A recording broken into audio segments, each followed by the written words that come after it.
அரசியலுக்கு வரமாட்டேன் என்று அஜித் அறிக்கை வெளியிட்டிருக்கிறார். வெளிப்படையான அறிவிப்பால் அஜித்துக்கு பாராட்டுகள் குவிகிறது. ஆனால் அஜித் அரசியல் சார்ந்த பல திட்டங்களை வைத்திருக்கிறார். தமிழகம் எப்படியெல்லாம் மாற்றம் பெற வேண்டும் என்கிற திட்டங்களை வகுத்திருக்கிறார் என்று சொல்லி சில மாதங்களுக்கு முன் அரசியல் வட்டாரத்தில் ஆர்வத்தை கிளப்பியவர் அஜித்தின் நண்பரான நடிகர் ஆரி. பிறகு ஏன் அஜித்திடமிருந்து இந்த அறிக்கை? யாராவது மிரட்டி அஜித் பயந்து விட்டாரா? ஆரியிடம் கேட்டோம்.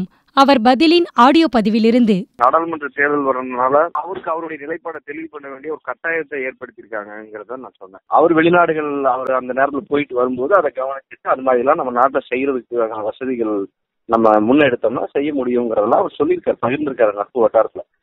இதனால அவருக்கு அரசியல் ஆர்வம் இருக்கா அப்படின்னு கேட்டீங்கன்னா, நாட்டோட அரசியலும் நாட்டு மக்களும் நல்லா இருக்கணுங்கிற சிந்தனைக்காக பேசப்பட்ட விஷயம் தான். அது அரசியல்ல வந்து அவரு செய்வாரா அப்படிங்கறத அவரு தான் தீர்மானிக்கணும். அதனால அவருடைய நிலைப்பாடு என்னைக்குமே வந்து பாத்தீங்கன்னா இன்னைக்கு வரலைங்கிறத எவ்வளவு தெளிவா சொல்லியிருக்காரோ, வரணுங்கிற ஒரு முடிவு எடுத்தா தைரியமா சொல்லிட்டு வருவாரு. மற்றவங்களோட மாதிரி அவரு தயக்கம் இருக்காரு அவர்கிட்ட. அவர் எடுத்து ஒரு முடிவு எடுத்துட்டாரு.